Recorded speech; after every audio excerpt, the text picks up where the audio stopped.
کنہیں دو ڈالے گی؟ گناہگار ہو، گناہوں سے معافی مانگو، لیکن غم نہ کرو۔ غم اس لیے نہ کرو کہ آقا علیہ السلام جو ہے شفاعت فرمائے گے۔ معافی مانگو، توبہ کرو، حضور کے سچے غلام بن جاؤ۔ لیکن بے ادبی اگر نہیں ہوئی ہے تو سمجھو کہ ایمان ہے، سمجھو کہ ایمان ہے۔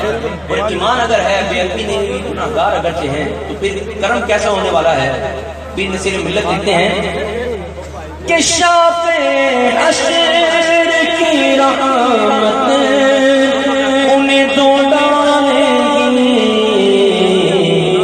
جو ورق دفتر اعمال میں کالے ہوں گے، جو ورق دفتر اعمال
سبحان اللہ۔